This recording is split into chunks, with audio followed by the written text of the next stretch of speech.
Alors, vous savez que dans les derniers mois, on a passé plusieurs dimanches à faire un enseignement sur l'Église et l'importance qu'elle revêt aux yeux de Dieu. Et on avait un peu terminé cette série d'enseignements avec le message précédent où on posait la question « Pourquoi écouter un pasteur quand je peux lire ma Bible ?»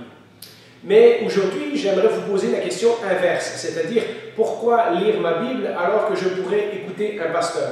Parce qu'en effet, on pourrait très bien, à la suite du message précédent, se poser la question si les pasteurs et les enseignants dans l'Église sont si importants aux yeux de Dieu, est-ce qu'il n'y a pas un danger quand je lis ma Bible tout seul de mal la comprendre? D'autres personnes ont tout simplement de la difficulté à lire. Donc, quand c'est pour lire la Bible, c'est aussi difficile pour eux. Ce n'est pas quelque chose qu'ils aiment. D'autres personnes vont peut-être se poser la question, est-ce qu'on a bien compris et est-ce que je ne serais pas mieux d'écouter quelqu'un qui a de l'expérience et qui n'explique pas mieux les choses que moi? Ou parfois, on va se comparer à certains enseignants, certains théologiens et on va remarquer qu'il y a quand même du travail de préparation qui a été là-dedans et on peut se décourager et dire, moi je ne serai jamais capable de décortiquer un texte de la Bible et comprendre tout ce que ça veut dire pour ma vie de la même façon, donc j'aime mieux venir sur le banc de l'Église, écouter quelqu'un m'enseigner. J'aimerais vous donner un exemple que j'ai pris à John Piper. Dans un de ses messages, il dit, si on aime quelqu'un, on désire passer du temps avec, oui, on désire connaître la personne, mais on désire aussi lui faire plaisir. Si vous recevez, et plusieurs d'entre nous se rappelleront de leur fréquentation, quand on recevait des lettres d'amour de notre petit ami ou de notre petite amie, on ne faisait pas lire cette lettre par quelqu'un d'autre. On avait envie de la lire nous-mêmes pour que nos émotions et notre imagination et tout ça se plongent dans la lettre. Eh bien, de la même façon, il disait, on ne peut pas toujours écouter ce que Christ veut nous dire au travers de la bouche de quelqu'un d'autre. Vous pourriez certainement trouver beaucoup de livres sur l'importance de lire la Bible, comment lire la Bible, etc. Il y a de nombreuses ressources également sur Internet. Et donc, les 3 points que je vais vous mentionner aujourd'hui sont vraiment un bref aperçu. Ce sont des choses que j'ai trouvées dans la parole et que j'ai trouvées qui seraient édifiantes pour toute l'Église. Et donc, j'aimerais partager ces 3 points-là. Mais ce message est en aucun cas complet. Vous pouvez vous-même, si le sujet vous intéresse ou si le sujet vous motive, faire d'autres recherches là-dessus. Le premier point que j'aimerais vous dire pour vous encourager à lire la Bible tout seul chez vous, eh bien, c'est suite à l'illustration que je viens de vous donner, c'est pour apprendre à mieux connaître Christ. Même si on peut apprendre beaucoup de choses à l'Église, il y a une nécessité dans la vie chrétienne pour développer notre relation personnelle avec Dieu. David, et vous verrez, je cite beaucoup des versets du psaume 119 aujourd'hui, mais c'est que le psaume 119, malgré qu'il est très long, est très fascinant à lire parce qu'on voit l'interaction de David avec la parole de Dieu. Et au psaume 119, verset 9, par exemple, il se pose la question, comment le jeune homme rendra-t-il pur son sentier en se conformant à ta parole? Dans un autre verset, au verset 11, il dit « Je serre ta parole dans mon cœur afin de ne pas pécher contre toi. » Et donc on voit dans ces versets que pour mieux aimer le Seigneur, pour mieux aimer Christ, David savait que la solution c'était de passer du temps à méditer la parole de Dieu. Pour que nous apprenions à mieux aimer Christ, on peut attendre qu'un pasteur nous explique ou on peut aller directement à la source qui est la Bible.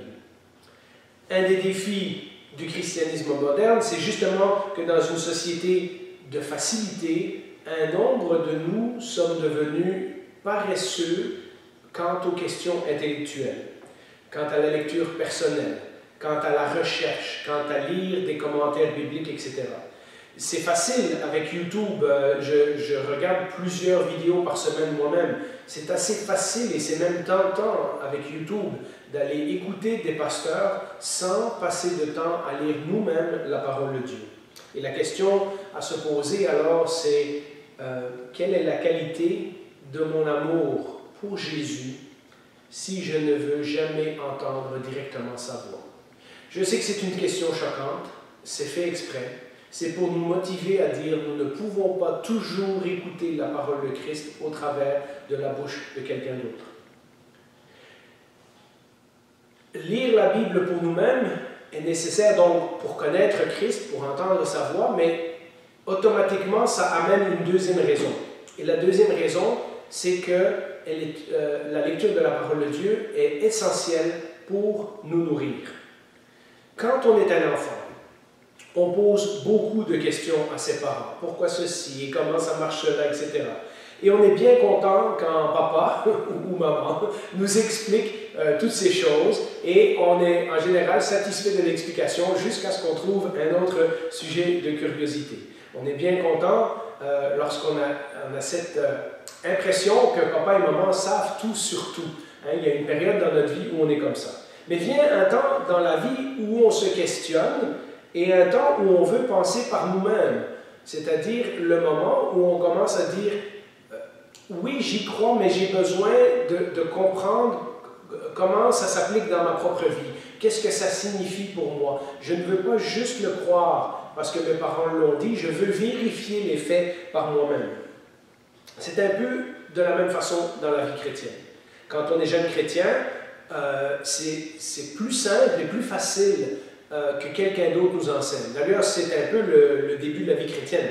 Il y a peu de choses qu'on apprend par nous-mêmes, on lit, on comprend certaines choses, mais souvent on sent le besoin que quelqu'un nous explique la parole de Dieu plus en profondeur. Mais à un moment donné, on ne veut plus écouter les autres, on veut voir si ces choses qu'on nous a dit sont vraies et on commence à fouiller dans la Bible pour nous-mêmes. Il y a un temps, en d'autres mots, où il faut apprendre à manger tout seul.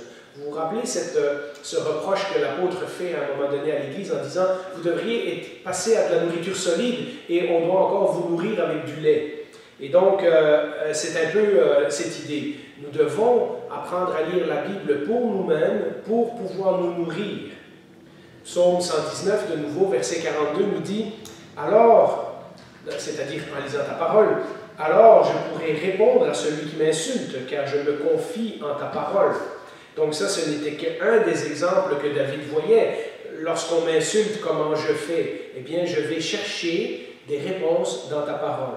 Comme on ne va à l'église qu'une fois par semaine, on ne peut pas tout apprendre de nos enseignants. Et quand les idées du monde nous envahissent et on se fait bombarder de toutes sortes de philosophies de vie et toutes sortes d'idées au travers de nos médias, au travers des médias sociaux, la télévision, la radio, les magazines, etc., quand nous avons tous ces points de vue qui nous bombardent, souvent nous nous rendons compte que nous ne savons pas quoi répondre aux gens. Souvent parce que nous ne connaissons pas bien la parole. Alors maintenant, ça me fait toujours plaisir à moi, à André et aux autres enseignants de répondre à vos questions. Ça nous motive, ça nous pousse parfois à chercher nous-mêmes un sujet plus en profondeur que nous n'étions pas nécessairement à l'aise. Ça nous fait, nous, du bien, ça nous fait grandir, etc. Mais vous ne pouvez pas attendre à chaque fois à dimanche prochain pour poser la question au pasteur. Nous passons, après tout, 6 jours par semaine en dehors de l'Église, et si nous ne nourrissons pas de la parole de Dieu, certainement il y aura des moments où nous serons à court de réponses. Et donc, pour nous nourrir, pour nourrir notre cœur, pour nourrir notre intellect également, nous avons besoin de lire la Bible régulièrement. Psaume 119, verset 101, de nouveau, « J'écarte mes pas de tout mauvais chemin afin de me conformer à ta parole. » David disait que la façon qu'il sait reconnaître entre un bon et un mauvais chemin, c'est parce qu'il lit la parole régulièrement et lorsqu'il sait ce que la parole lui dit, c'est plus facile pour lui de se conformer à ce que Dieu lui a demandé. Si Dieu, en effet, a donné des enseignants à son Église, cela ne nous excuse pas de passer du temps avec lui quand nous sommes seuls. Nous prions, nous faisons des plans pour notre vie, nous essayons de marcher sur le chemin de Jésus. Il n'est pas sage d'attendre toute une semaine avant d'entendre ce que le Seigneur veut nous enseigner à ces sujets. David le disait, et c'est un de mes versets préférés dans la Bible, de nouveau dans le psaume 119 au verset 105, « Ta parole est une lampe à mes pieds et une lumière sur mon sentier. Pour paraphraser John Piper, que je vous ai cité en début de message, comment je peux vivre avec un repas par semaine, même si c'est un très gros repas? Alors, je vous laisse réfléchir à ça. David disait au verset 148 du même psaume 119, « Avant la fin de la nuit, j'ouvre les yeux pour méditer ta parole. » Il arrive des moments où on va avoir de l'insomnie, où on va se lever un peu plus tôt. Eh bien, au lieu d'avoir toutes sortes d'idées qui nous passent par la tête, toutes sortes d'inquiétudes, ce serait peut-être une sage habitude de développer, d'avoir sa Bible juste à côté de son lit et dire, lorsque j'ai du mal à dormir ou lorsque je me relève plus tôt, eh bien, tout de suite, je me plonge dans la parole pour au moins commencer la journée à entendre quelque chose que Dieu a à me dire. Et puis, si on doit apprendre à connaître Jésus, et si on doit apprendre à se nourrir nous-mêmes, et pas simplement attendre un repas une fois par semaine le dimanche, il y a une troisième raison, et ça balance un petit peu le message qu'on a dit la dernière fois sur les enseignants. Eh bien, c'est pour vérifier ce qu'on enseigne. C'est pour vérifier si ce qui a été dit dimanche est conforme à la parole de Dieu. L'enseignement par un pasteur aide à vérifier si ce que moi j'ai compris tout seul à la maison est conforme à la foi. Mais nous avons aussi la responsabilité inverse, c'est-à-dire celle de vérifier si ceux qui nous enseignent des choses qui sont conformes aux Écritures. Il y a un nombre de versets dans la Bible qui parlent de ça. Vous connaissez probablement 1 Thessaloniciens 5, verset 21. « Au contraire, examinez toutes choses, retenez ce qui est bon. » Voilà pourquoi on cite souvent l'exemple des chrétiens de Bérée, les chrétiens de Bérée qui vérifiaient les paroles même de quelqu'un comme l'apôtre Paul. Dans Jean, tantôt c'était Paul dans Thessaloniciens, maintenant c'est Jean dans 1 Jean 4.1, il disait ceci, « Bien-aimés, ne vous fiez pas à tout esprit, mais mettez les esprits à l'épreuve pour savoir s'ils sont de Dieu, car plusieurs prétendus prophètes sont venus dans le monde. » Et comme je vous en ai parlé une fois, il y avait déjà des problèmes de faux enseignants et de faux prophètes dans l'Église primitive, on le voit dans les textes de la Bible.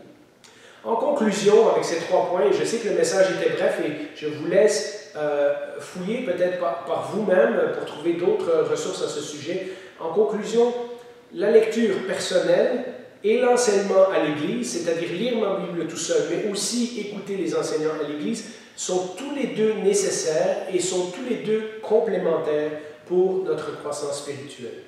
Et comme dans ce pays, nous avons encore jusqu'à aujourd'hui la liberté de faire les deux, nous devrions le voir comme une grande grâce et une grande bénédiction de la part du Seigneur. Et si c'est une grâce et si c'est une bénédiction, alors nous serions fous de nous en passer. Alors, je vous laisse avec ces quelques réflexions et je vous invite à une prière. Bien Seigneur, c'est vrai que dans notre société de facilité, il est parfois plus simple d'écouter quelqu'un nous enseigner que de faire nous-mêmes l'effort.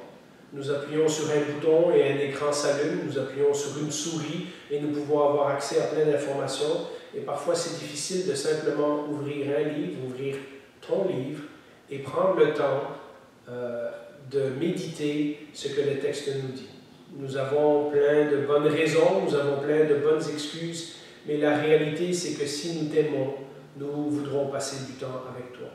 Seigneur, pour ceux d'entre nous qui trouvent ça plus difficile de lire, donne-nous la motivation, donne-nous le courage, donne-nous au travers des points de ce message l'enseignement que nous avons besoin pour nous motiver à passer plus de temps avec toi. Permets que cet équilibre que nous avons de lire la parole à la maison et d'entendre la parole expliquée à l'Église puisse être complémentaire et puisse nous faire grandir toujours de plus en plus dans ta connaissance. Nous avons un jour laissé notre ancienne vie pour te suivre. Nous avons décidé de devenir tes disciples. Une des tâches principales du disciple est d'apprendre ce que le maître a enseigné. Que ce soit en groupe ou que ce soit tout seul, c'est notre responsabilité. Alors Seigneur, que ce message soit un encouragement pour chacun d'entre nous à passer plus de temps dans ta parole, parce que c'est réellement toi, directement, qui nous enseigne qui tu es au travers de cette parole. Merci Jésus pour cette liberté. Merci d'avoir donné des pasteurs à l'Église, mais merci aussi de nous avoir donné des Bibles que nous pouvons lire tout seuls chez nous dans notre maison. Nous te prions pour tout cela. Nous te remettons notre Église et chacun de ses membres entre tes mains. Amen.